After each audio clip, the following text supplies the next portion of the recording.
Good morning students. Last class में हमने cell theory देखा था। अब हम उसके आगे स्टार्ट कर रहे हैं, that is cell size, shape and composition. Cell size, shape and composition, ठीक है।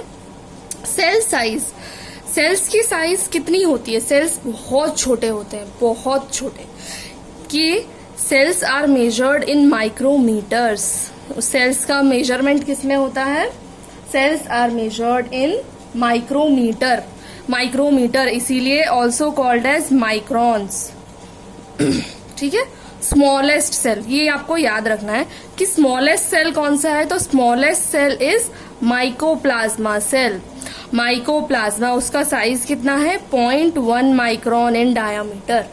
Smallest cell is mycoplasma cell, 0.1 micron in diameter. Longest cell, longest cell is nerve cell, measuring about a meter in length. longest cell क्या है? nerve cell, और उसका measurement कितना है? 1 metre. जैसे vagus nerve in giraffe has been found the longest over 3 metre. तो सबसे longest वो vagus nerve, but that is in giraffe, ठीक है। तो ह्यूमन बॉडी की बात करेंगे हम तो लॉन्गेस्ट सेल क्या हो जाएगा? Nerve cell. अभी एक चीज है, एक बात है जो बहुत इंपॉर्टेंट है कि the shape and size of cell are related to the function they perform.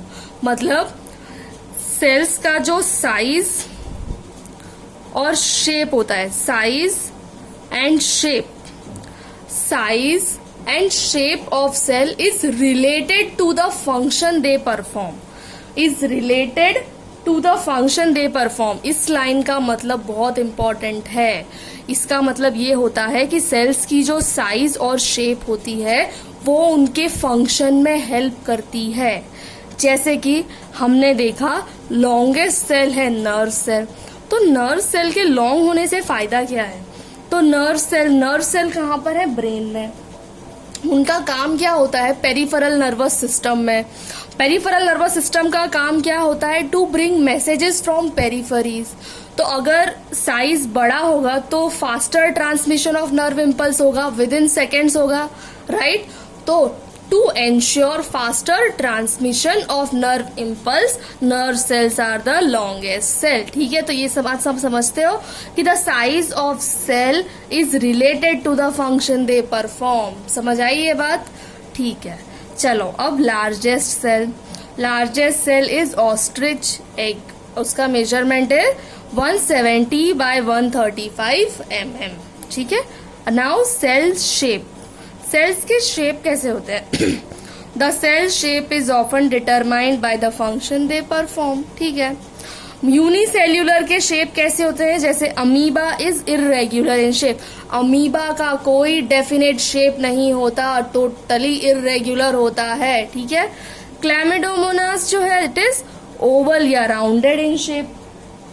Paramecium is slipper shape. Paramecium slipper के शेप का होता है, ठीक है।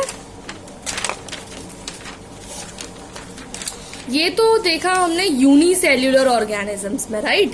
अब हम देखेंगे मल्टी सेल्यूलर ऑर्गेनिजम्स में कि मल्टी सेल्यूलर ऑर्गेनिज्म में कैसे शेप क्या है और कैसे शेप हेल्प कर रहा है, ठीक है। तो सबसे पहले है स्टोमेटा। स्टोमेटा का शेप कैसा होता है ये समझना होगा आपको। तो stomata consist of 2 kidney shaped guard cell. The shape of stomata कैसा होता है? Kidney, bean shaped, kidney shape, bean shape, ठीक है। स्टोमेटा, तो अगर 2 स्टोमेटा इस तरीके से किडनी शेप है तो आपको ये दिखाई दे रहा है बीच में एक ओपनिंग फॉर्म हुआ है।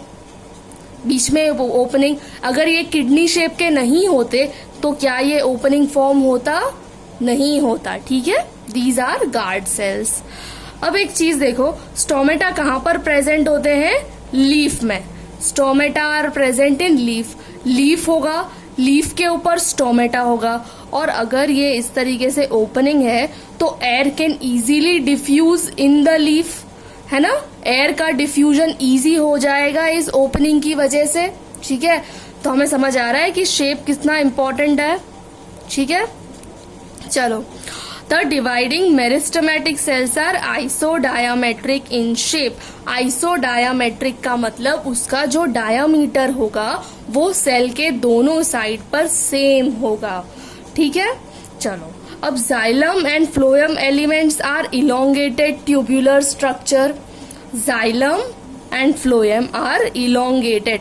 सबसे पहली चीज जाइलम का फंक्शन और फ्लोएम का फंक्शन. तो xylem helps in water conduction and phloem helps in transportation of food. ठीक है, एंड इलोंगेटेड ट्यूबुलर स्ट्रक्चर. तो ये जो जाइलम और फ्लोएम होते हैं ये एकदम पतले थिन वेसल्स होते हैं, पतले होते हैं.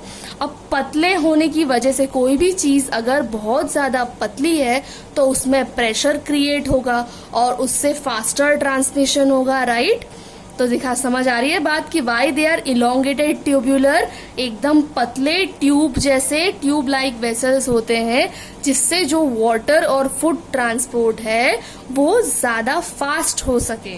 ठीक है. Nerve cells are long which enable an efficient communication system. ठीक है, नर्व सेल्स कहाँ पर लोकेटेड? ब्रेन में होते हैं नर्व सेल्स और उनकी लेंथ कितनी होती है? 1 मीटर इन लेंथ. उससे क्या होगा? Faster transmission of nerve impulses. Nerve impulses का ट्रांसमिशन फास्ट हो जाएगा. ठीक है. फिर आया muscle cells. Muscle cells are elongated and contractile which helps in movement of bones. अगर हमारे मसल्स कॉन्ट्रेक्टाइल नहीं होते तो इतना इजीली मूवमेंट नहीं हो पाती. उनके कॉन्ट्रेक्टाइल होने की वजह से मूवमेंट इजीली हो पाती है. ठीक है, यानी muscle cells are elongated and contractile तो which helps in movement of bones. ठीक है.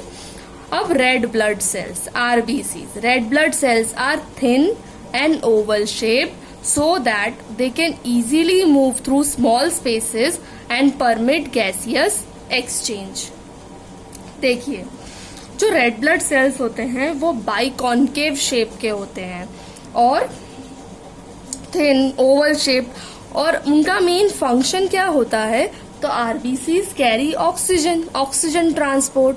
हमारे ब्लड में RBCs ऑक्सीजन ट्रांसपोर्ट करते हैं. इसका मतलब उनका वेसल्स में से पास होना बहुत इम्पोर्टेंट है.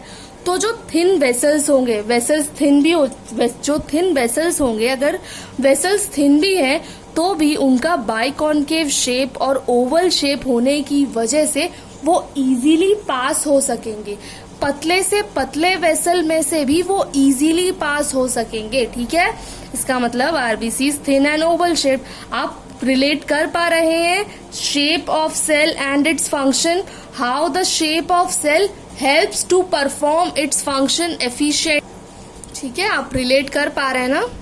ठीक है, चलो अब हमारी बॉडी में हम आते हैं अब नेक्स्ट टॉपिक पर, that is cell composition. Cell composition मतलब सेल में क्या प्रेजेंट होता है? तो सेल के अंदर क्या प्रेजेंट होते हैं? सबसे बाहर जो है दैट इज सेल वॉल. सबसे outer layer is cell wall. उसके बाद वाली लेयर है that is cell membrane, nucleus and cytoplasm. ठीक है, तो सबसे पहले हम प्रोटोप्लाज्म की स्टडी करते हैं. What is protoplasm? Who discovered? तो J.E. Purkinje gave the term protoplasm. J.E. Purkinje gave the term protoplasm. ठीक है, और प्रोटोप्लाज्म वैसे होता क्या है? तो cytoplasm and nucleus together form protoplasm. Cytoplasm और न्यूक्लियस दोनों मिलके बन जाते हैं protoplasm. It is the living fluid present in the cell. It is the life giving substance present in the cell. ठीक है, क्योंकि सारे फंक्शंस, मेटाबॉलिज्म सब कुछ सेल के अंदर साइटोप्लाज्म में ही होना है ना, इसलिए. ठीक है, it is the living fluid present in cell.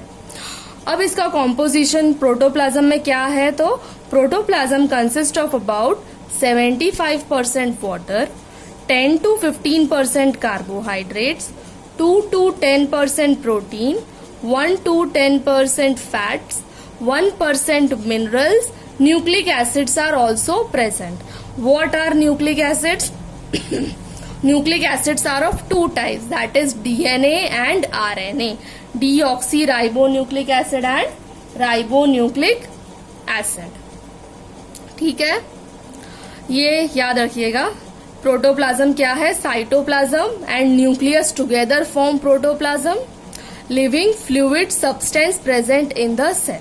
ठीक है, अब हम नेक्स्ट क्लास में सेल स्ट्रक्चर से स्टार्ट करेंगे, सेल स्ट्रक्चर और स्पेशलाइज्ड सेल्स के बारे में पढ़ेंगे। ठीक है, गुड बाय, थैंक यू।